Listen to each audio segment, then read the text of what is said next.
This is May 10th, Yeah. 1989.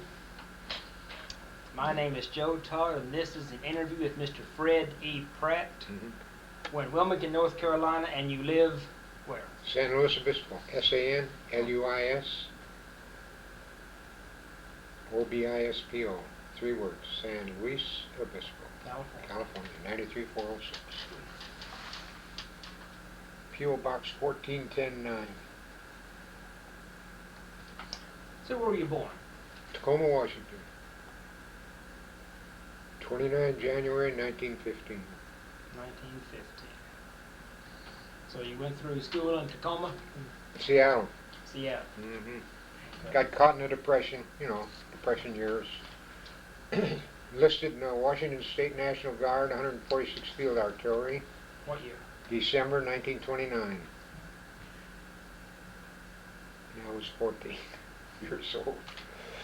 Did you enlist that young back then? Well, it was a fraudulent enlistment, but they didn't really care. The only guy who was really upset over it was the medical man when he gave me my physical.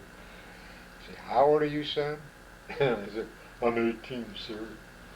Well, I don't think I looked 18 to him from a physical viewpoint. But anyway, I went on a big depression then, and so I lost my home. I lived on the streets, and I went into the Marine Corps in March of 1932. Why the Marine Corps? Well, I tried to get in the Navy, but it was very difficult to get in the service those days, and the Navy at that particular time didn't have an opening, and the Marine Corps had an opening for 2 men. And that particular month, I was really hungry. And so I saw that recruiter, that beautiful blue suit and red pants, red stripe in his pants, and I said, "God, what are you?" He said, "Oh, United States Marine." I thought, man, that's for me. I'll go in the Marine Corps. So I enlisted in the Marine Corps then. And I went to recruit training in San Diego, Marine Corps Recruit Depot in San Diego. Tell me about your training there. Recruit Depot?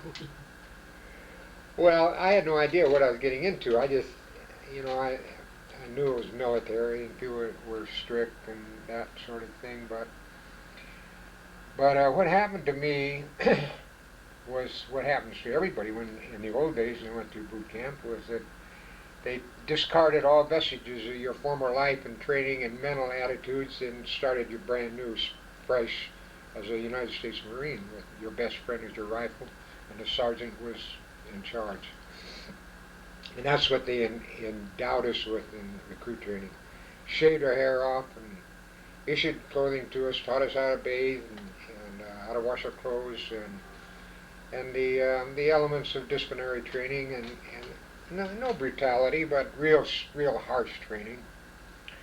And in those days, our pay was $21 a month. They took 20 cents out for hospital pay, hospital contribution. So they gave us $20.80, and most of us were pretty well off because we'd never had much of anything anyway. And so I got my recruit training. I learned how to shoot a rifle and how to shoot a pistol, and I learned my general orders. And the Marines then were operating in Nicaragua and in Haiti and also in China. The 4th Marine Regiment was in China, and it was just a kind of a romantic thing, like Victor McLaughlin and the Leatherneck, that business. Sadie Thompson and Rain, and I had no home or any kin that I cared about. I had a brother who was in the army at that time, and that was about it. And so the Marine Corps suddenly became mom and papa to me.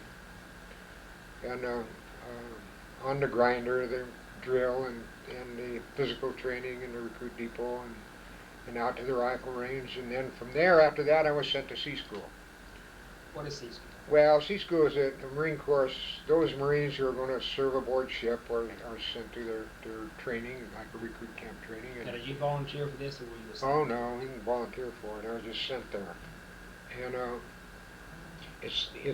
living at sea is an entirely different life than living on the beach, And so, you're in sea school, they issue you a blue uniform, which ordinarily the Marine doesn't have when he's in give you a blue uniform and teach you how to take care of it and how to conduct yourself aboard ship and port and starboard and some training on the secondary guns. See, the Marines always manned a secondary battery aboard the old ships. Now, what's a secondary battery? Well, secondary batteries aboard the old battleships like the Oklahoma were the 5-inch 51 guns.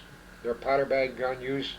They were designed to be used for destroyer defense in close-in attack of destroyers and that business. So the Oklahoma had main battery was a turret, 14-inch turret. Secondary battery was a 5-inch 51. Then they had 3-inch anti-aircraft guns.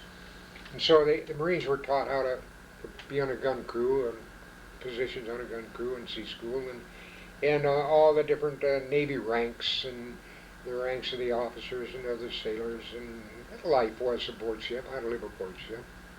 And at the completion of that, why you were sent off to sea. And where was sea school? Where was it? San Diego. San Diego. Had to recruit people. And I was sent to the Oklahoma when I got out of sea school. And that was in about June in 1932. Took place in that area. And where'd you board the Oklahoma? I think it was June 1932.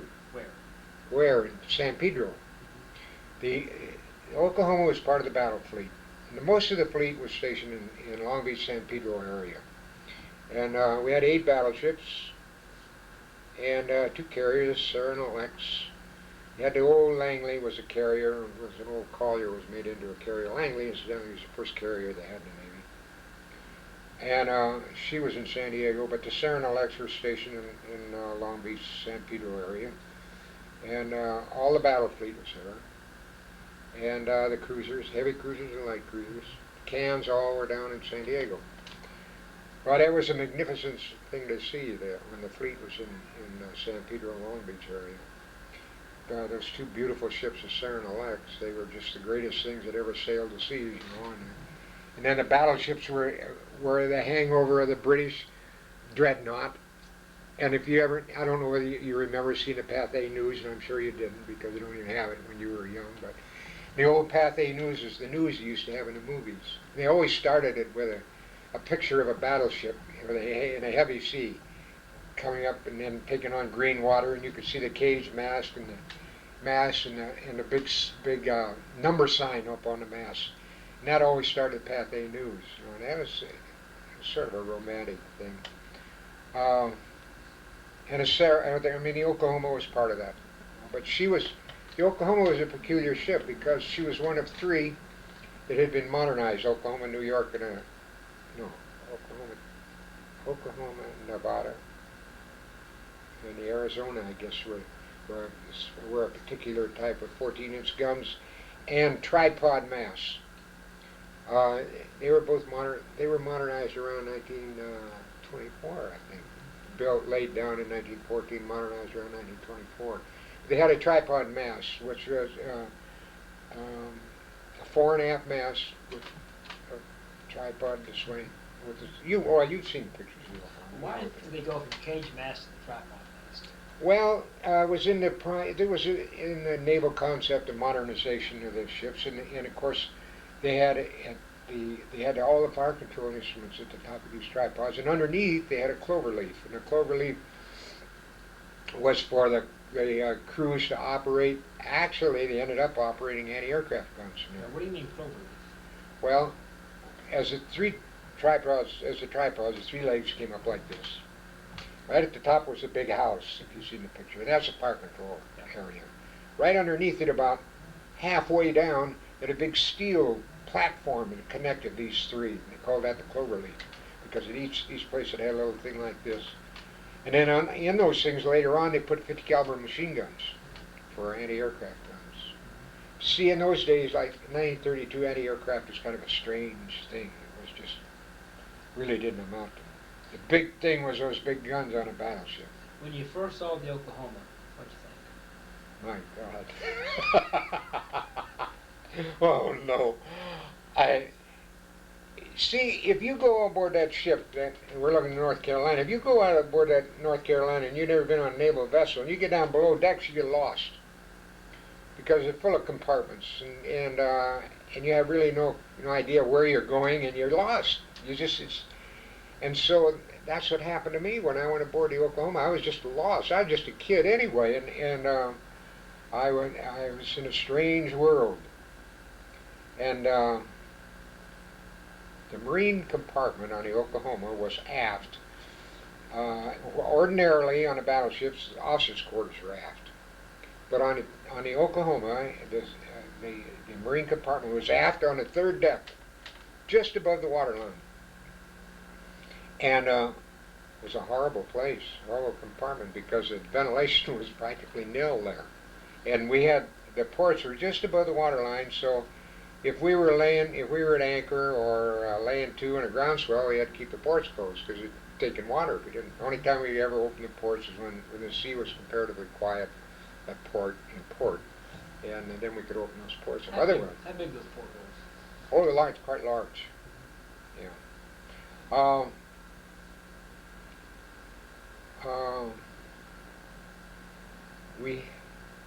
A lot of stories. I know all kinds of stories about the ship.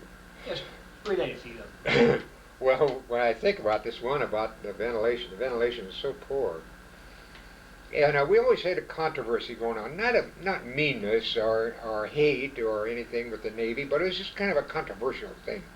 And so right above us was the 4th Division. And so we used to do some nasty things at 4th Division once in a while, like dump the GI cans over and when we come in off of Liberty at night or something like that. And so we were on our way to Panama. It was 1934. The fleet was on their way to the East Coast, and the Oklahoma was on their way to Panama. And really hot. Oh, it was so hot. And ventilation was nil down that Marine compartment. So they put up wind scoops. The wind scoop is a big canvas chute that goes up through the decks and comes out on the top side, and it's hung up there about 10 feet in the air with its arms spread out to get a breath of wind to push it down through that scoop to go down in the Marine compartment to give us some ventilation. And so we're all gathered around that wind scoop down in a compartment in our skivvies, getting some more from air. And some decade went through a whole 1-pound can of black pepper in the wind scoop. Oh man, that was really terrible. Well, anyway. Why are there Marines on a battleship? Why? Why? Well, primarily there's a thing that's inherited from the British Navy. Marine Corps, most concept of Marines is inherited from the British Navy, but there's several versions of why they have Marines at sea. And the old one was there was a landing force, nucleus of a landing force that the Navy could use in an emergency area. Another is to lend a military aspect to the ship, and there's some sort of a police force for the ship. And then they established supplementary jobs for the Marines to do, so they had something to do with running the ship too. And so we stood at different watches. We stood at brig watch. We had a Marine on a brig, and we had a Marine on the alcohol. It's called the alcohol watch. All the ship's alcohol was kept in a locker up on the boat deck, and there's 190 proof grain alcohol, and they kept in a locker up on the boat deck, and then had a Marine guard over it. And that was called the alcohol watch. And we had a slop shoot watch, and we had then we had orderly watches. We had a communications orderly who carried their messages off when they come in to the captain and the OD. And the captain of the ship had an orderly who was the captain's orderly, and the exec had an orderly who was the exec's orderly. And they followed him around every place and stayed right outside their cabin and lend a military aspect to the ship. Then our supplementary job was manning the secondary battery, and I think we manned 6 guns. There was 12 guns in the secondary battery, and we manned 6 of them, I think. And then later on, when they got those 50 caliber machine guns, the Marines took those over to them and manned those in the clover leaf. And that was an interesting thing. The 50 caliber machine gun that the Navy had aboard ship was given to us by the Army. It was an old water-cooled 50 caliber machine gun that the Army had in World War I, and they didn't like it. Didn't have any use for it, really. It was too cumbersome and difficult to take care of, and it was cooled with water, and the water had to come in under pressure, and so on. So the Army really didn't figure they had a use for it, so they gave it the Navy. And the Navy used it as their first real anti-aircraft defense. So they opened a machine gun school in Guantanamo Bay, Cuba, and when the fleet went to the East Coast, they sent Marines from each of the battleships over to this school in Guantanamo Bay. And I was one of the guys that went to school there, and that was my first real introduction to automatic weapons, which later sort of became my life in the Marine Corps. Then after we learned that 50 caliber machine gun, then they gave it to us, and we had them mounted on the cloverleaf on the ship. We manned those in the secondary battery. I was a gun captain on a 5-inch 51 gun when I was a corporal. And I was the only corporal on the ship, the only corporal in the Marine detachment was a gun captain. And ordinarily, we had 4 sergeants, and the first sergeant, the gunnery sergeant, that's 6 NCOs who were gun captains on the 6 guns. And being a gun captain means absolutely nothing to you, but in those days, for me, from the level that I lived at and worked at, being a gun captain on a 5-inch 51 with a gun crew of my own, and an E and a hash mark on my sleeve, and a gun captain's insignia for which I got $5 a month, was the greatest thing in the world. I figured I was really here to stay. You know, that was, doing the red stripe down my pants and that stuff on my sleeve, why, I thought I was, that was it. And I really, I've always missed that. It just seemed like a great part of my life. Being on the ship anyway was a great part of my life. It was the first real home I ever had. And as much as I disliked it in the first year, I absolutely hated it in the first year. I just hated it, that's all. I used to leave it on a motor launch. Every time we get liberty, I'd go and I'd look at it. Well, our favorite expression was either a bucket of razor blades or a bucket of bolts, one of the 2 names we had for it. And You have any other duties on the ship, the Marines? No, we had our cleaning stations. That's all. We took care of our compartment, and then we had our mess cooks. And see, in those days, everybody, the whole crew, the ship was divided up into the captain's mess, the senior officer's wardroom, the junior officer's mess, the warrant officer's mess, the CPO mess, and then anybody below that grade ate on the general mess. So all the first class sailors on down ate on the general mess, and all the Marines ate on the general mess, except the first sergeant and the gunnery sergeant. Now, where's the general mess? Well, general mess is that the people in the division were divided up into 20 men per mess. You had 20 men to a mess. You had 2 tables, 2 solid oak mess tables with steel underneath them. They swung up angle irons on the overhead, and the 20 guys ate on those 2 tables, 10 on each table. So each 20 people had a mess cook, they called. And the mess cook took care of those 20 guys. They took care of cleaning the tables, they took care of getting the silverware washed and scrubbed and taken to the scullery. They took care of all the mess gear. Each messman had mess gear for 20 men, plates, saucers, cups, bowls, silverware, and a platter for meat, and a tray for bread, and condiments for salt and pepper and mustard. And it was that messman's responsibility to draw that food from the cooking area and bring it down, get his gear out of the scullery where it was all sterilized, bring that all down, take those mess tables off the overhead, spread them out for each meal 3 times a day. And that's called mess cook duty. Did you have mess cook duty? Oh yeah, 3 months you had it. You got paid extra $5 for being a messman. And then the people on the mess would usually chip in a little money so that the mess cook could go ashore and buy extra stuff for the mess. Maybe we'd buy coffee or canned cream or so on. Food was satisfactory, but not too good.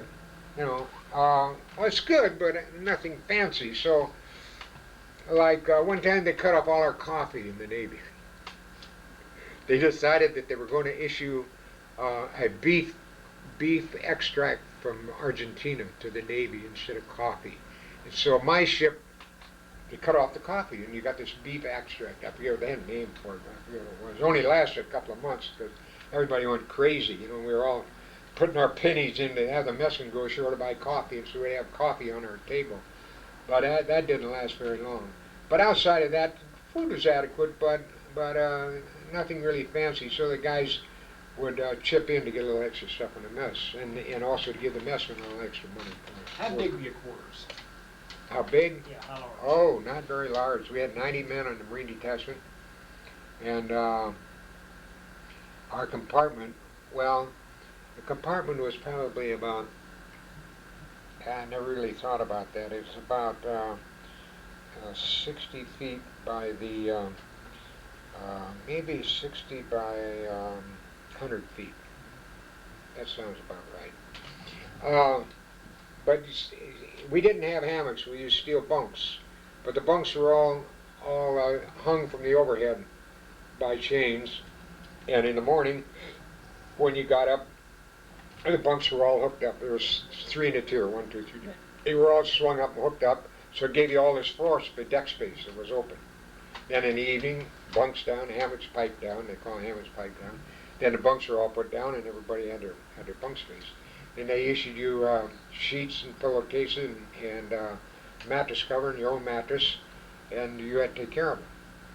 You had them laundered and taken care of, and once a week they aired bedding, and you take the bedding up the top side and hang it over the lifeline, and blow torch the chains and on the bunks to get the bed bugs out.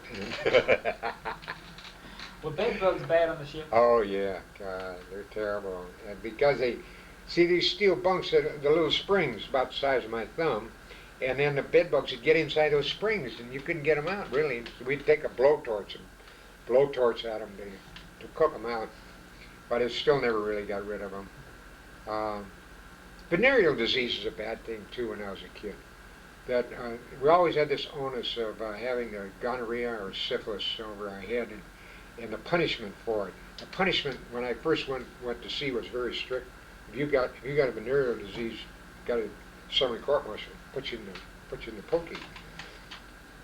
And they found that wasn't very satisfactory treatment because people would hide the fact that they had a venereal disease so they didn't get a chance to treat it. And so they finally removed that onus and they started treating it. And so it wasn't so bad. But we always had these films. Every month you'd have to go to BD films. They didn't call it BD then. But we got all these horrible pictures of rotted penises and people with their bladder eaten out, syphilitic sores, and But I think the Navy really did a pretty good job, though, of taking care of health and comfort of people. I always had good care. When I was a kid, I had good physical care, and my teeth were always taken care of, and I was fed well, and always got my inoculations and shots, and had plenty of opportunity to advance myself if I wanted to. The Marine Corps had a correspondence course that was free, called the Marine Corps Institute, and it was, you could get courses in almost anything you wanted, and work, got it free. 1933. Yeah, 32, 33, what? 33, the earthquake. Oh, the earthquake. Oh man, I'm down the Marine compartment when that earthquake hit, and we thought the ship blew up. We actually thought the turret had gone. What did that sound like? Well, the ship just shook like that.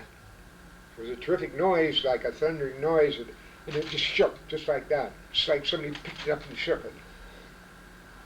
And I think the first feeling of panic that I ever had in my life was when we went ashore. We all ran up the top side to see what was going on, and somebody hollered earthquake, and then they found general quarters on the ship, and they formed a landing force to go ashore. Ship always had a landing force formation, so that if a landing force is necessary, everybody knew what they were supposed to do, and you didn't. And so the Marines were always the first wave in the landing force. And so we went ashore and we joined the other Marines, which was the concept then of a military group. Each ship had say a company of Marines, and then they all formed a battalion and a regiment. So we all formed in the parking lot at the Pico Street Landing in Long Beach, and then they assigned us to different places. Long Beach went under military law, and so they assigned us to different places. And I went to a hotel up on the Strip on Ocean Boulevard, and we had to go through the hotel and chase everybody out of it, and that sort of thing. But at that night, during the night, everybody's sleeping on the parking strips along the water. Somebody passed the word there was a tidal wave coming. And I can remember it just as vividly as anything. The people just went roaring up the middle of the street, screaming and hollering, tidal wave, tidal wave. And it just seemed like there was a crescendo of noise, and as it picked up, heading for Signal Hill, because Signal Hill is the highest point in that area. And of course, tidal wave didn't come, but they were all in shock. And I'll never forget that. I only because of the strict military discipline I was under that probably I didn't join them. But scared, really scared, because it was really a vicious thing. The fronts of the buildings all fell off, all the brick facade, veneer brick in the buildings. Down the street, and you could see all the rooms open in apartment houses, and all the automobiles are crushed on the street, and it was just complete havoc.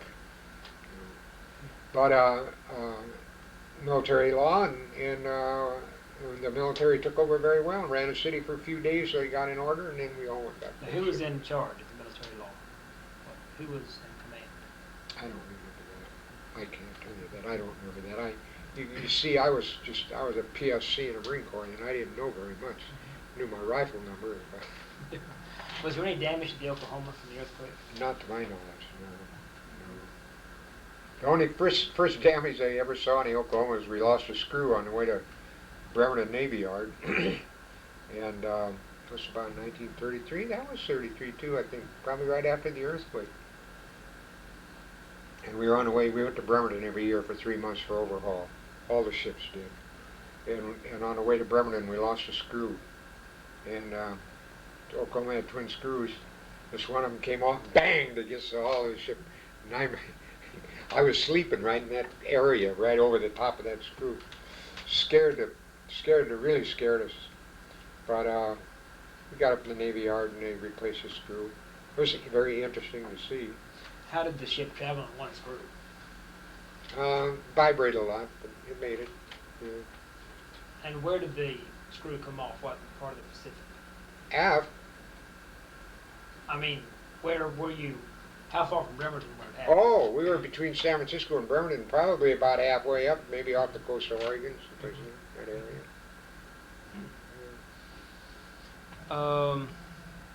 Were you on board when was it the Enterprise went over the Oklahoma aircraft carrier? They almost had a collision between the aircraft carrier and the Oklahoma. Oh, no. Okay. No. Any collisions during night maneuvers while you were on? No, I can remember being on the bridge at night on watch.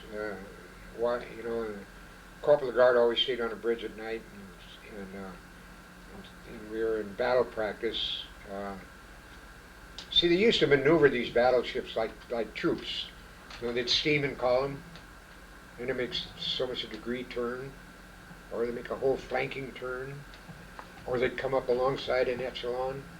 Well, it was okay when there wasn't any heavy sea or fog or anything, but sometimes when it was really foggy, it would be so bad that they'd have to stream a buoy behind the ship, like on a line behind the ship, maybe 100 yards astern with a point, so that it threw up a small wave, so the OD on the following ship could see the stern of the ship ahead. What kind of buoy was it? It was something like a paravane. You know what a paravane is? Paravane, well, something like a buoy that floated. A paravane was an invention of World War I that they used on ships to cut the cables of mines. And when the ship streamed the paravanes, they looked like something you would imagine a torpedo would look like, with wings. And on the bottom of it was a cutting deal, like the open mouth of a shark. Biggest part in here, like that steel knife blade here. Okay, so when they streamed paravanes, these paravanes went off the bow of the ship, one on each side, on cables, on the water, and then they sunk. Ordinarily, they would be being the construction they were, they'd stay below the surface of the water. But and come up against the side of the ship, really just. But as the ship was underway, these things became little ships under the water. Same, and so they were about 10 feet below the surface of the water, and streamed out there and just going along with the ship. And then if you ran into a mine on a cable, which is World War I concept, then this parabene would hit that, cut it loose, and the mine would come to the bottom of the surface. Never proved when it was really effective in World War II. It was dead, just blah, you know. But in those days, before the Germans taught the Americans how to have a navy, why that was a big deal. But that was a hangover from World War I. Of course, what the Navy knew in those days, they learned from World War I too, from the Battle of Jutland and the German ships with their watertight integrity. But getting back going through the canal, was there much trouble going through the Panama Canal with the Oklahoma? Well, the main problem I had is when we stopped at Panama City, and they almost got locked up there in the Panamanian jail. What'd you do? Oh, we got drunk in that black German beer, and so hot in Panama, and everybody got plowed, and we tore a dance hall apart, and the Panamanian police arrested us. And that's about all of it. No, let's see, I think when the Oklahoma went through the canal, we didn't have any trouble at all. How much room on each side? Very little, because she's pretty broad in the beam. But the biggest ships, the ships that really had trouble, were two carriers, Sarah and Alex. Their flight deck was like this. So the flight deck overhung both sides of the canal. When they went through, they had a hard time getting through. Barely cleared the buildings on each side of the canal. In fact, as I remember, one of the carriers knocked down a cement light post on one side of the canal going through. But let's see, there was no trouble that I can remember. Can you compare the Oklahoma to other battleships? Can I what? Could you compare the Oklahoma to other battleships? Is that a fair question? Well, see, the Oklahoma in the first place only had 14-inch guns. And we had 4 turrets, a 3-gun turret, and a 2-gun turret forward, and a 3-gun turret, and a 2-gun turret aft. And they were 14-inch. And the Big Five, called the Big Five, or the main battleships of the battle fleet, had 16-inch guns. And so they were considered more powerful and better ships. It's kind of a funny, you're talking a enlisted man's viewpoint, which is not, it's not like Jane's fighting ships. But one thing we used to talk about ships was, you could always tell a ship, you would describe it as Oklahoma was a good feeder but not much on liberty, or the Oklahoma was good liberty but not much on food, that kind of a business. And Oklahoma was a happy ship. Some of the ships were, like the Big Five, were so severe and strict that they weren't particularly happy ships, and they had that hammock business that they had. The guys lived in hammocks, and water rationing, and if a ship had a red E, and Oklahoma incidentally had a red E. We had a red E and a white E. Red E was for engineering proficiency, and the white E was for gunnery proficiency. And to get that red E, that meant that the ship had to be ultra conservative in the use primarily of fuel, oil, and so that meant that the evaps had to operate a very restricted deal, which meant that you had limited water, fresh water. And I don't think anybody in the Navy knows what water rationing is now, but in those days we had water rationing, and you were allowed a bucket of water, fresh water, to take a bath with. And what you did was you took a salt water bath, and then you rinsed yourself off with a bucket of fresh water. But in the Marines, we had to wash our tap covers and a few other things in that water too, that fresh water. So that was a little difficult, but not too bad. Taking a bath in salt water, I don't know if you ever tried it or not, but it was so rough. And they gave us saltwater soap. It's the only soap that you make suds with. It'll either either cut the salt water, not really suds, and it was stinking stuff. Uh, Washroom is an interesting place.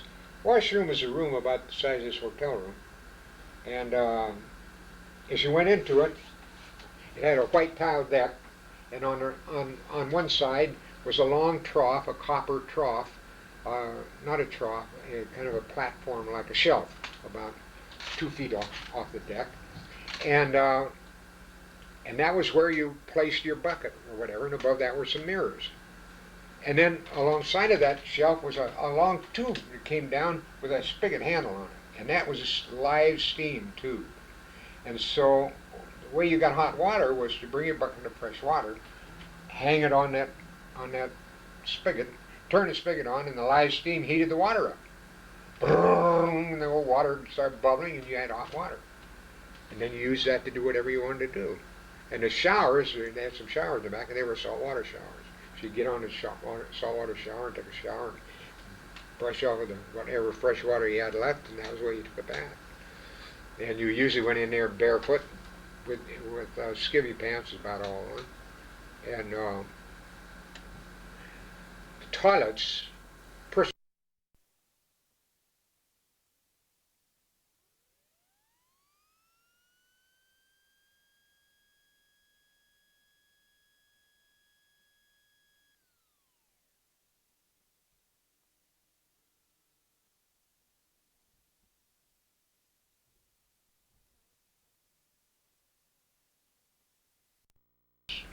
salt water, of course, good rushing on down to this big trough, like a horse trough, out the other end, carried all the pieces with it.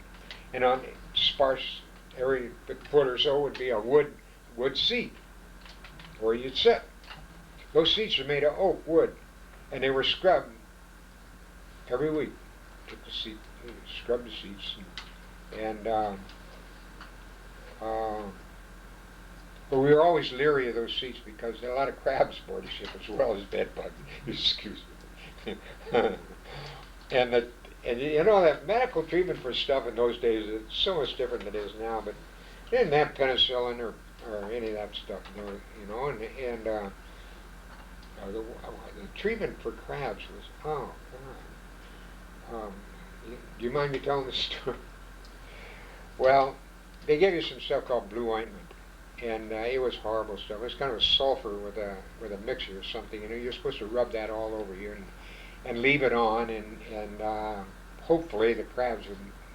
But it really didn't work very well. So I ended up with some crabs right after I got on the ship. And the guy said, "Well, use Brightwork polish." So they issued a Brightwork polish called Whiz, and it wasn't a very good Brightwork polish, but the guys used to buy Brilliant Shine. And Brilliant Shine is good Brightwork polish, but it's almost like gasoline. So this guy said, put Brightwork polish, and they'd been using this Whiz Brightwork polish, but he didn't tell me what kind of Brightwork polish, since I had my Brightwork polish, and so I proceeded to douse myself, and it burned. God, it just blistered me all over my pelvis, all around, you know. Oh God, I was in misery. But that was my treatment for the crabs. I never, yeah, be careful not to sit here on crabs and jump 6 feet. And boy, I was always 6 feet up before I get near any wood on that ship. But, well, I had another thing. Oh, scabies. There's always, in those days, a lot of scabies. And scabies is a skin parasite. Comes from dirt, really. And if you're any place like the canal zone or you have any body contact, well, I usually end up with scabies because they're very contagious. And the treatment for scabies then was you go to the sick bay and the coroner looks and says, you got scabies. And these scabies are terrible. The reason they call them scabies is that they itch so bad you'd dig at them with your fingernails to turn to scabs, really. You know, just terrible. And they gave you a treatment of sulfur and lard, and you put it all over your body. The sulfur, oh God, it stunk so bad. And then put on a suit of white pajamas, give you sick bay pajamas to wear, and then you put your clothes on over that. And you had to leave it on there for 3 days. That was the treatment for this kid. I don't know. I'll never forget that. Wow. But I guess so many stories. Somebody was asking me, oh, I was on a race boat crew. I was always an athlete when I was a kid. So I played football, and I was on the race boat crew. We got one guy here who is left that pulled on that race boat crew with me. And to an ordinary person, they have absolutely no concept of a race boat aboard a battleship. But in the days of the old Navy, they had boats they called cutters. And they were the officers' gigs, and captain's gig was a cutter. And it was pulled with 8 oars. And there was a seating space in the after inlet. That's where the officer or whoever was sat. And the crew pulled them ashore. Well, they were fast boats. They were V hull and made with very slim, rakish lines. And as a hangover from that, each ship had 2 cutters. And they used them for race boats. Well, then the races were big deals. They raced for 2 main cups. One was the Tacoma Ledger Cup in Tacoma, Washington, and the other was the Seattle Times Trophy Cup in Seattle on Lake Washington. Every year the fleet on its cruise up down the coast, visiting all the ports, would go to Tacoma, and then the cruise would race for the Tacoma Ledger Cup, and then the fleet would go over to Seattle, and they'd take the crews and the boats and take them into Lake Washington. Is a big freshwater lake, inland lake in Seattle. So they'd take them over to the Seattle Yacht Club and put them up overnight, and then they'd have the race for the Seattle Times Cup race in Lake Washington. Big deal. A lot of money. All the ships bet on the cruise. They followed them and they'd rent a ferry boat to follow like they do in Poughkeepsie, and it was a big deal. And so I was on Oklahoma. Never had a very good cutter crew. And we got a captain aboard. His name was George O. Van Auken. And old Captain Van Auken said he wanted a cutter crew. And so designated an officer, take charge, and got a coxswain. A guy by the name of Willie Myers was a coxswain. And he got together a crew of guys that really were athletically oriented and were willing to go through this ordeal of shaping up for a cutter crew. And I was the only Marine on the thing. I really wanted to be on that crew. And so I had a lot of friends, a lot of guys that I knew. And I was so well acquainted on that ship, they even let me go inside a turret when they fired a turret one time. That sort of business. Anyway, I was on the cutter crew. And there's one guy here, Sable, from Pensacola. He was on the same crew as me. And the coxswain of our crew was a guy by the name of Red Hulsebus. And Red Hulsebus was the only sailor that was killed on the Pan A when the gunboat Pan A was bombed by the Japs in the Yangtze. And he only got on that gunboat by virtue of Captain Van Auken's gift to us after we won the Tacoma Ledger Cup race. And we could have anything we wanted when we won that race. Well, we trained for about 4 months, and we never had any liberty. All we did was pull that boat. And every time we went any place where they put the boat in the water, they put the boat over the side and we pulled it. And we pulled it for miles. And we had George Pocock oars. And you don't know what a George Pocock oar is, but George Pocock is a crew coach at the University of Washington where they have the shells. And he manufactured these special oars. They're split bamboo, built on a frame, hollowed, lightweight, with a spoon on the end of them. So all the cutter crews had Pocock oars.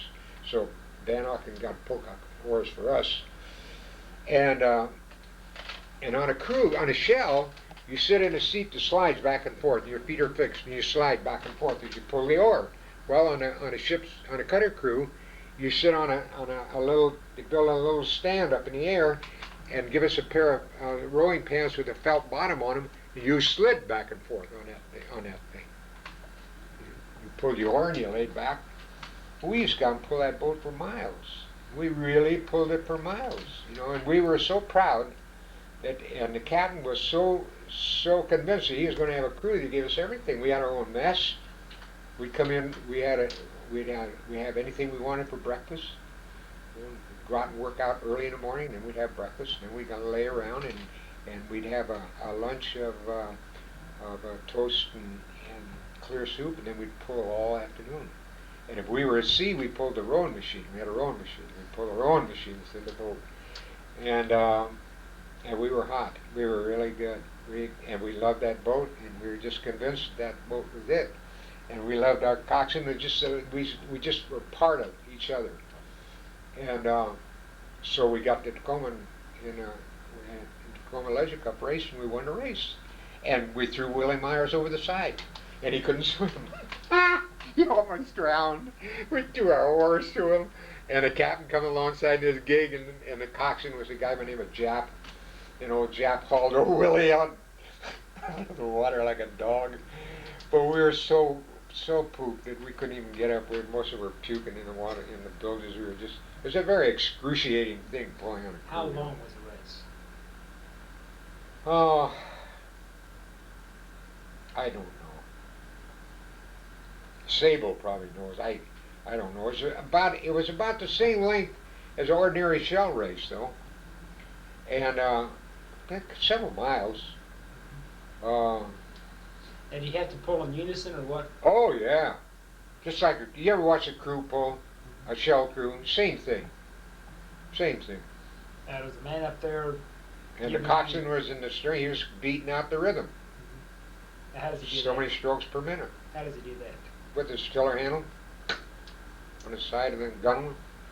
Let's go, you know, and he'd pick it up when whatever the count was. It was just the same. Use the same principle you use when you're coxswain of a shell. It was the same thing, except it was a little bigger boat, and this different business of sliding back and forth instead of sliding in a seat.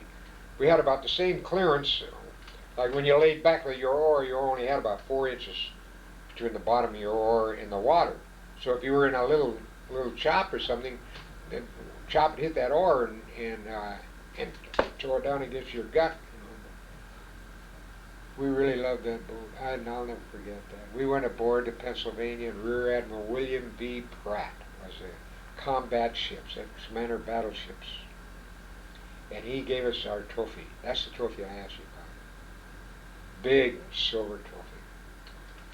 And the captain bought us all, gave us all letters of commendation and an Oklahoma Indian to put on a white sweater.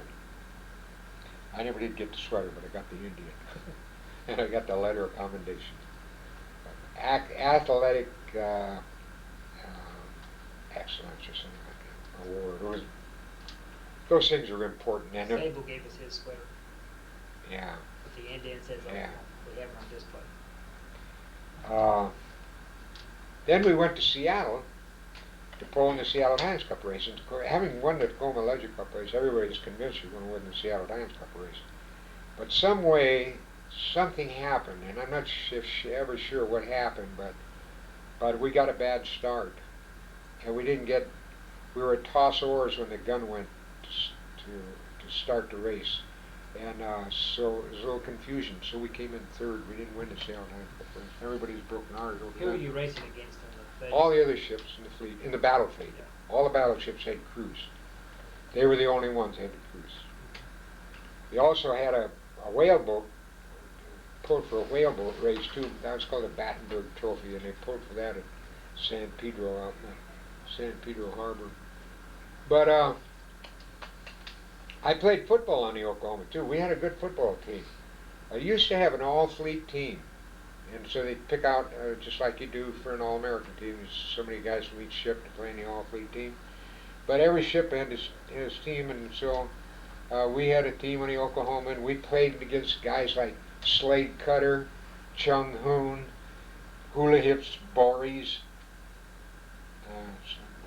Those guys all came from the Naval Academy. And Boris was all-American, so I think Slade Cutter was too. And they'd go out to the battle fleet, and then they'd be the big deal on the football team, see. So we played against all those guys. On our ship, we had Anson Koenig, Anson Woodward were the two football coaches. And those guys belonged to the Oklahoma Association, I think, for some time, but I don't know whether they're alive anymore or not. Of course, they both retired as captains, Woodward and Koenig. In the Marine compartment, all the Marines had a locker. We had a locker about, well, it was regular ship's locker. It was about 2 feet wide and 3 feet long and about 18, 20 inches deep. And in that locker you kept all your worldly possessions. And it has to be immaculate. You know, our underwear's all folded, undershirts and pants folded, and our names all green. All our socks are folded perfectly. And we had a rack where we hung our blues, our uniforms, and then we had our own presser and our own barber. Ship had their own money lender, borrowed money 5 for 7. That's about 500% profit. You get $5, you pay back 7 in 2 weeks. If you got a good money lender, you get it 5 for 6. And ship always had had a Las Vegas room going in one of the compartments down below. Was that legal?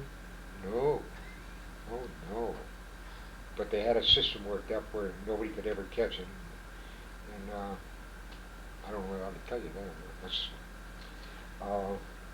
We had a chief master at arms. So Jordan was our chief master at arms. And the word Jimmy Legs is a strange word to people in the Navy now. They don't know what Jimmy Legs is, but the word Jimmy Legs was Melville's, one of Melville's names in Billy Budd. You ever read Billy Budd? Okay, well, Billy Budd had his problem with the Jimmy Legs. Now he's the master at arms. And so we had our Jimmy Legs on the ships, the chief master at arms. We had this slop shoot. We called it where they sold the ghee dunks and made ice cream and sold ice cream and milkshakes and ice cream with syrup on. And they sold chits. You could go to the ship service and you buy a book of chits, jawbone, $2, till 10-cent chits, and each chit you got an ice cream thing with. And on payday you had to come up and pay for your jawbone chits that you got. Kravitz, who was with us, used to he ran the ghee dunk stand. That was his job. I always kid him about it being a big crook. But that was part of the ship's life. And of course, if you were on a Navy ship, and when they sounded, now here it is, all messmen lay up the scullery and draw your mess gear. Well, that meant that all the mess cooks had to go to the scullery, which is on the second deck, and draw his mess gear. The mess gear was in racks, and you had one rack about 12 inches deep, and that's where the plates were, aluminum racks. You had 20 plates in there. Now on top was another rack about 6 inches deep, and that's where your cups were. And then you had another rack on top of that, about 6 inches deep, and that's where your saucers were, bowls. Then you had a little steel container where your knife, forks, and spoons were. And then you also had your condiments, which is salt and pepper and so on. Well, you do all of it in your coffee pot. You had a coffee pot too, copper coffee pot. You do all those things at one time from the scullery if you're a messman. And the way they came out of the scullery, you got them. This thing is about, by that time you got it, it was about that high. That's what, 4 or 5 feet? No. About 3 feet About high. 3 feet. And as it came out, you got it on your belly, with your hands on like this, and it's covered your face, just like that. And then you would turn around and go to your mess. Well, my mess, when I was a messman, the scullery was midships, and my mess was way back aft and down a ladder. And to get back to my compartment, I had to go through several compartments. Well, because of watertight integrity on a ship, there's no such thing as just a doorway where you go through. Every door is a watertight door. That means you got to step up and over and down. And before the war, the decks were all red linoleum, beautiful red linoleum, scrubbed, immaculate every day. And so what would happen is that you hear a messman coming all the way from the scullery. If you were aft, you could hear him coming. Gangway, mess cook, and you hear this rattle, rattle, rattle. This is going, and here's this guy with this thing on his gut, holding it here, and he can't see where he's going. He's going down, and he knows where he's going, and every time he come to one of those bulkheads, because it's watertight doors, you get up over it. But if he happened to come to a compartment where somebody had spilled something on the deck, you might hear cries, and if everything could go.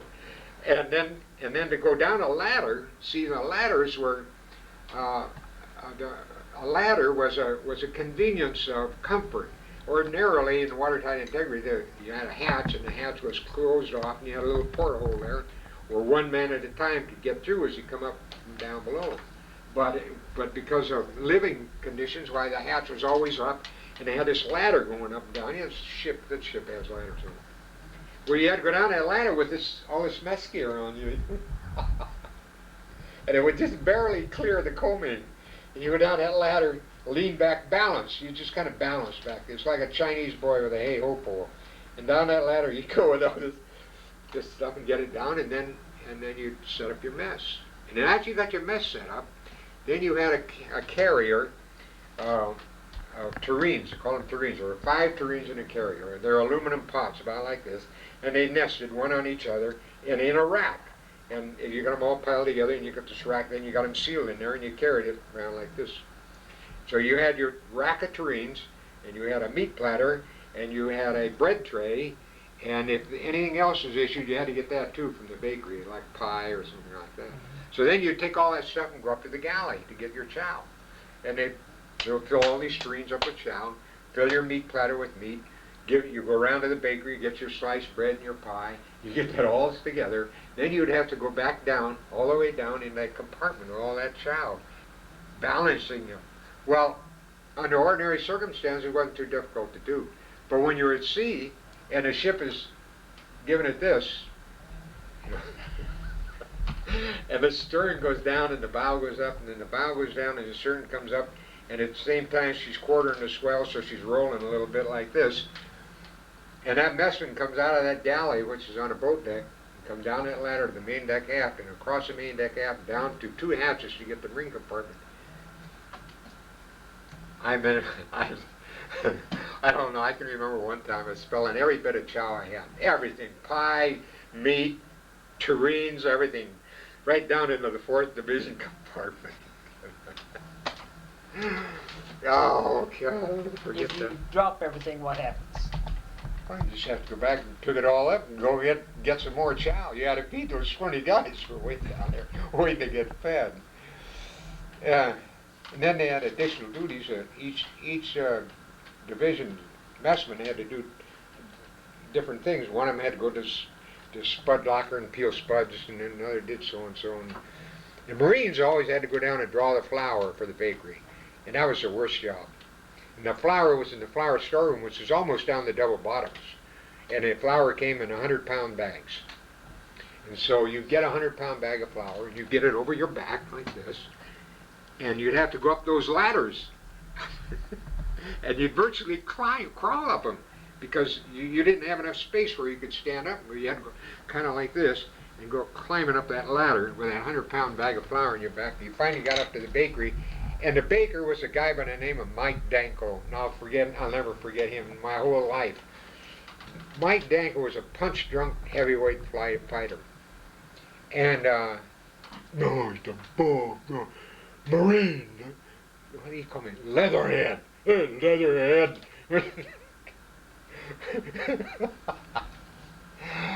And I saw Mike Danko during the war. He had ended up as the chief commissary steward, and I don't know, I guess he's dead now, but he was mean. And we had to take the flour up to him, because he did the baking. He was the baker. Was he Navy or Marine? Oh, he was Navy. Navy? Yeah. I think we had a Marine cook and a Marine radioman they sent aboard the Marine detachment on each one of the battleships, and the radioman worked in the radio shack and the cook worked in the galley. Yeah, we did. We had those 2 guys were assigned as kind of training duty.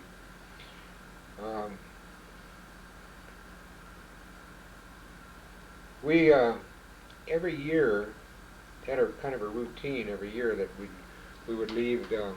We'd go through a routine of out Monday in Friday, they called it in Long Beach. Go out for drill during the week, battleship training drill, and come in on the weekends and have liberty. And then we went in a period of gunnery exercises where we'd go out Monday and come in Friday, and we'd go out and have gunnery practice and fire the turrets and fire the secondary batteries. And that was always a big thrill, firing those guns. And then we had a 3-month overhaul period when we went to Navy Yard. We always went to Bremen Navy Yard and went in the yard and wanted to put the ship in dry dock, and everybody went over the side to scrape the side and paint it. And even the Marines had to go over the side, and all those deck apes and all, hey, look at the Marine going over the side.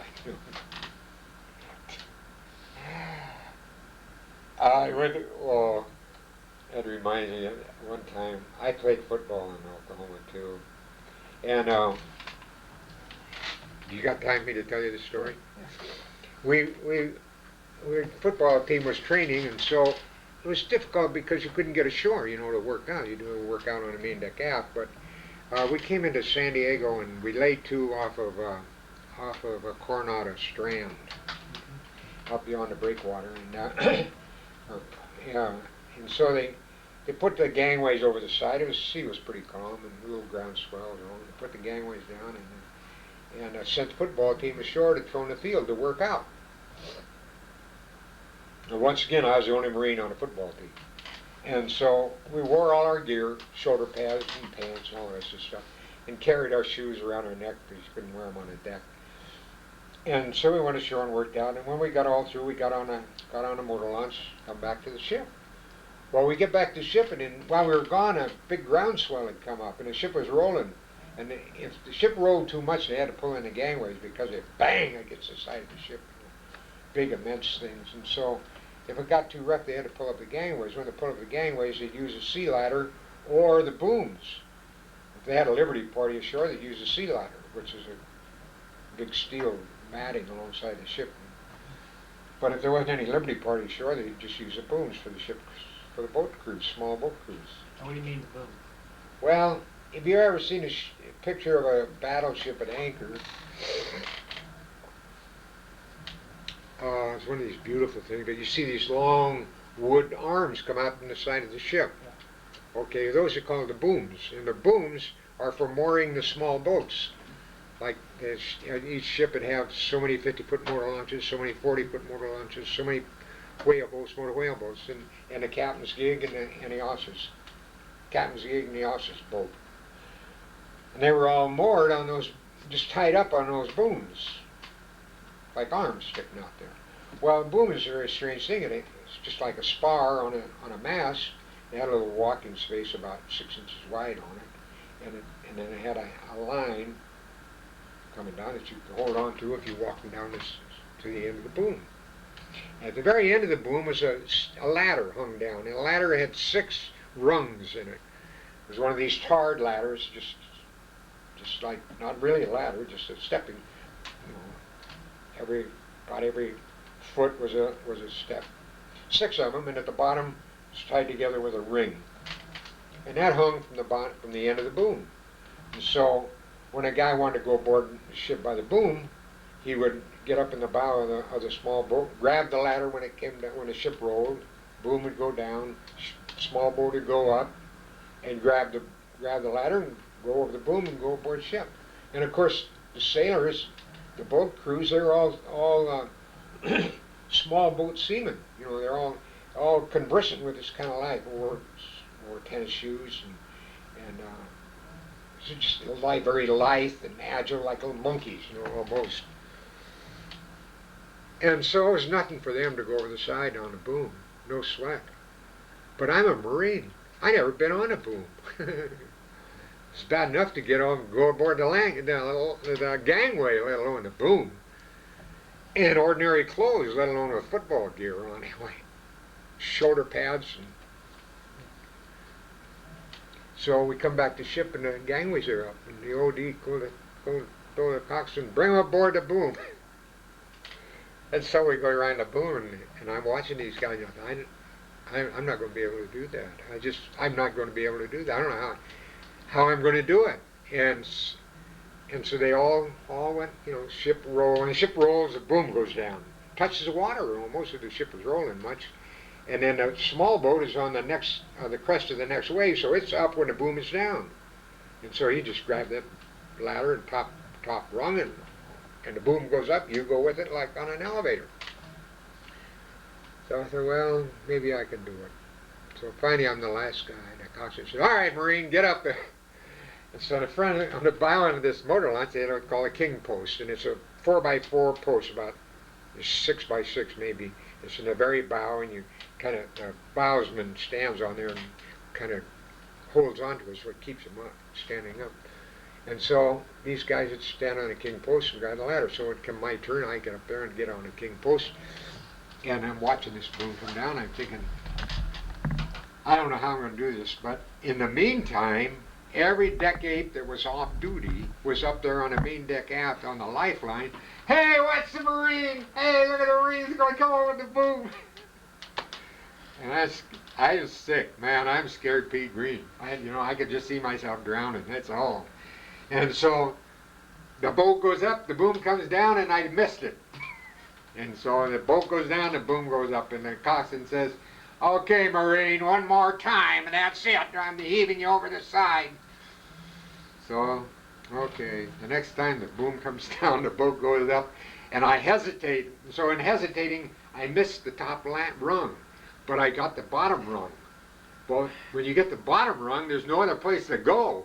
The ladder goes up, I'm hanging on to it, the boat goes down, and that's it. There I am, I can't go any place. Hey, look at the Marine! So the boom goes up, and naturally the next wave the boom goes down. And when the boom goes down, it touches the water. And if you're on the end of the boom, you're on the water. But there's a life-saving thing about it, where I said I lost all my weight, buoyancy when I hit the water, so it gave me an opportunity to scramble around there, blah, blah, blah, to get a better hold on this ladder. So when the boom went up, I was able to get on the boom. And God, these guys are just laughing and roaring to see the Marine. And I'm a wet dog. Dumb Marine. Never heard of a Marine. God. That's my story. When did you leave the Oklahoma? 1936. That's another thing. I never forgave that Oklahoma for that. I loved that ship like I did my mother. I knew every inch of it. I knew every compartment. I knew everybody aboard ship. I knew everything about it. But it's time for me to get discharged, to get off the ship. We're in Bremerton Navy Yard. And I got a lot of friends in the Navy, particularly gunner's mates. Gunner's mate Mavis, who was a turret captain, and a bunch of guys that I knew. And they all wanted me to get paid off in the Marine Corps and come in the Navy.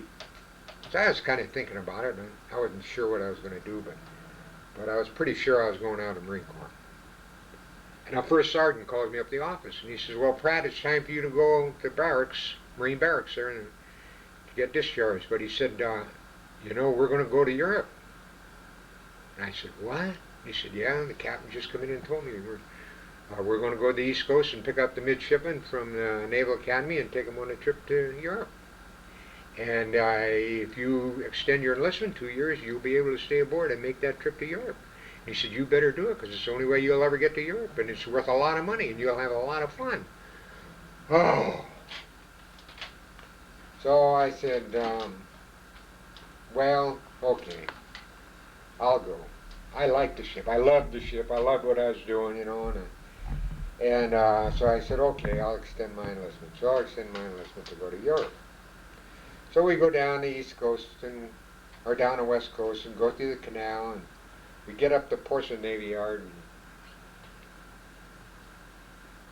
and first sergeant comes down. He says, well, fellas, I got to tell you, we're getting transferred off the ship. And we all said, what do you mean? What do you mean? Yeah, they're going to take the Marines off, and they're going to leave us in the Marine barracks in the Portsmouth Navy Yard and make a classroom out of the Marine compartment, and we're not going to be able to make the trip to Europe. So that happened to me. And so here I'd extended my enlistment to make that trip to Europe, and we got to Portsmouth Navy Yard, and we all went ashore and then went into the Marine barracks at Portsmouth Navy Yard and stayed there while the Oklahoma went on to Europe. And if you remember, that was in 1936, and the Spanish Civil War was going on, and they sent the Oklahoma down there to pick up the survivors and American citizens, and they all brought them back to the United States.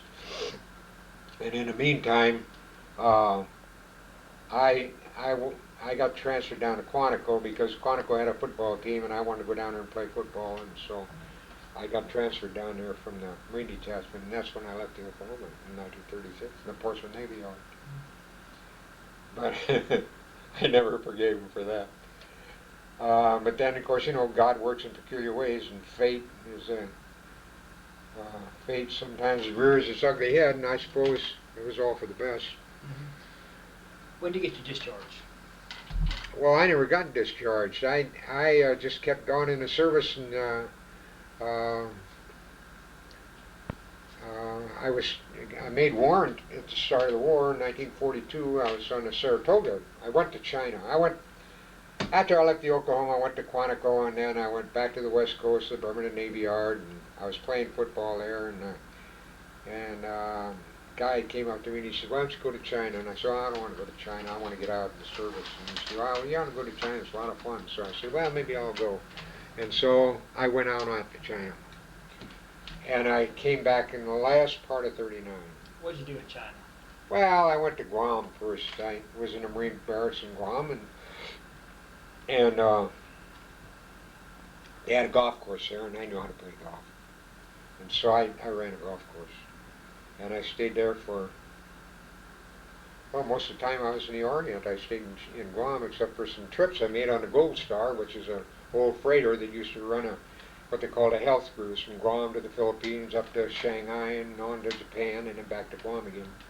And anybody who wanted to go out to China, well, they took a trip on it, gave them a furlough, and they went on the ship on the Goldie Maru, called it. So I made a couple trips out to Shanghai on the Goldie Maru, but that's all. And I came back in about September of 1950. Were the Japanese in Shanghai at that time? Oh yeah, oh yeah. When I went to Shanghai, the 4th Marines were all under arms, and Japs were all around Shanghai.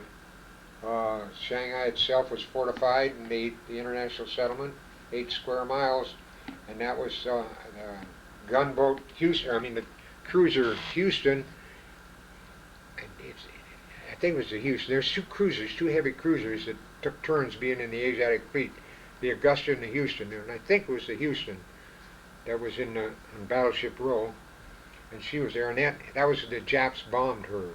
That was between the Houston and the Panay. Those 2 ships was the first military contact that we had with the Japs.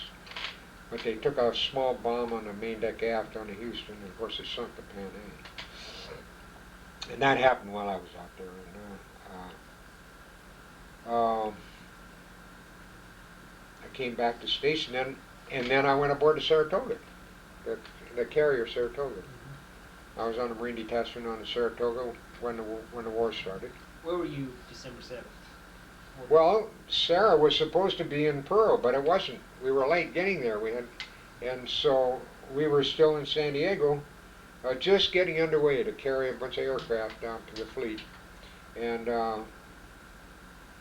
we were just getting ready to get underway on Sunday when they got the word that Pearl Harbor was bombed.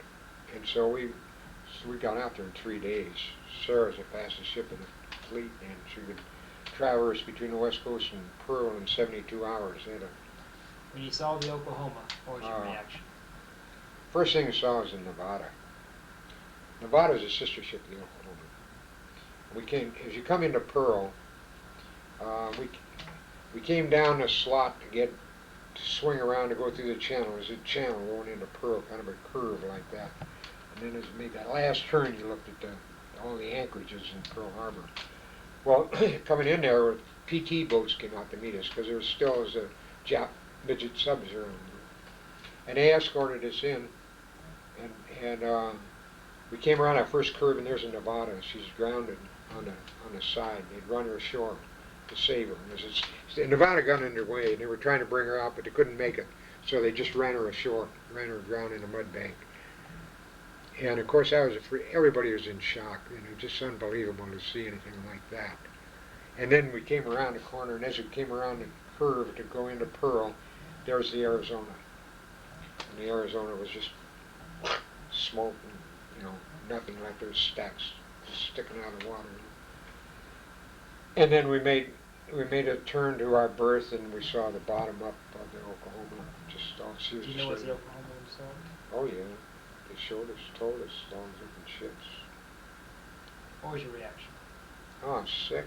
Oh, I dreamt about the Oklahoma. I used to have nightmares about the Oklahoma. I dreamt I was on it when she broke the hawser when they were towing her back to the States. I was really, really happy that that happened because she at least had a satisfactory burial place for being a grand and glorious ship, you know, and to think that it would end up in a scrap heap and a bunch of people fighting over steel pieces in the scrapyard was almost unbearable. So I dreamt I was on it when it broke that hawser and went down. For a long time. I guess they did everything they could to try to make something out of it, but they couldn't. But those ships they just weren't ready to go to war on its own. Even the Saratoga. Saratoga is 925 feet long, drew 36 feet of water, is supposed to stand up under 8 direct torpedoes, never suffer, and still steam ahead at max speed of 36 knots. Well, we got torpedoed twice while I was on it, and each time she lay dead in the water. Each time. Because of the electrical system shorted it out. Are you at the Battle of Coral Sea? Oh no, that was the Lex. The Lex was sunk at the Battle of Coral Sea. Was the Saratoga sunk? No, Saratoga had a very unhappy life. You know, she ended up in the Bikini Atolls. She went out there with a task force after the war when the first atomic test in Bikini Atoll where they sunk the ships with atomic bombs. But the Sarah had 8-inch turrets on her. See, the Sarah and the Lex were laid down as battle cruisers, and so when they decided, I think it was the Washington Treaty that made them change the concept, and so they started to rebuild them as carriers, and so they were both started as battle cruisers with 8-inch turrets, and so they ended up as carriers with 8-inch turrets, and they had these turrets that they weren't really turrets; they were mounts. There's a difference between a mount and a turret. But, they had 8-inch mounts, and no, they were turrets, 8-inch turrets. They had 8-inch turrets, and they changed them to mounts. That was it. But it was so impractical to have 8-inch guns on a carrier. They found after the war started that they took those guns off and put them up in the hills in Pearl, in the mountains, and made seacoast artillery out of them. And they took the old-fashioned 525s, which are manual operated anti-aircraft guns, took those off and made them anti-aircraft defense in Pearl Harbor, and sent the Sarah back, a big hole in her side, back to Bremerton to be rebuilt. And so they did some compensating things to it to make up for the weight of all these guns they took off. And one thing was they put a big blister along one side of her. And it was an incongruous thing. It changed the whole concept of this beautiful, sleek, fast ship. You know, and what it did was slow down her turning circle so much that she was hardly navigable in the kind of navigation necessary in torpedo evasion and that sort of thing. And so she had a very difficult time. She was never very practical, and we missed everything. We missed the Battle of Midway. We were in Pearl being overhauled, in Bremerton, and we came back out just at the very end of the Battle of Midway. And I read about the Battle of Midway, and they never even mentioned the Sarah, but we did get there in time to pick up the flag from the Yorktown. When the Yorktown was sunk, we picked up the flag. It was a Blackjack Admiral, I forget his name now. And then when the Marines went to Guadalcanal, we were sent on a task force out of Pearl down to join them to provide aircraft defense for them. Sarah and the Enterprise, the Big E, and the day they landed, the Big E took a bomb on the flight deck, and the crew was really happy. He was going back to the States, and everybody was really leery about being on the carrier then because it already lost the Wasp and the Hornet. The Japs blew them right out of the water with submarine torpedoes. Torpedo 4.5 midships blew it off the wind. And so the Big E got a bomb on the flight deck, so they was going back to be repaired. That meant the crew was going to get liberty in the States. Really happy. So we stayed there until the Battle of Iron Bottom Bay, and when that happened, we were the only carrier, so we got out, headed toward Espiritu Santo. We'd already been to sea for 70 days, and we were headed down to New Zealand to be resupplied in that business. And right off Espiritu Santo, right after general quarters in the morning, about 5 o'clock, boom, we got a fish.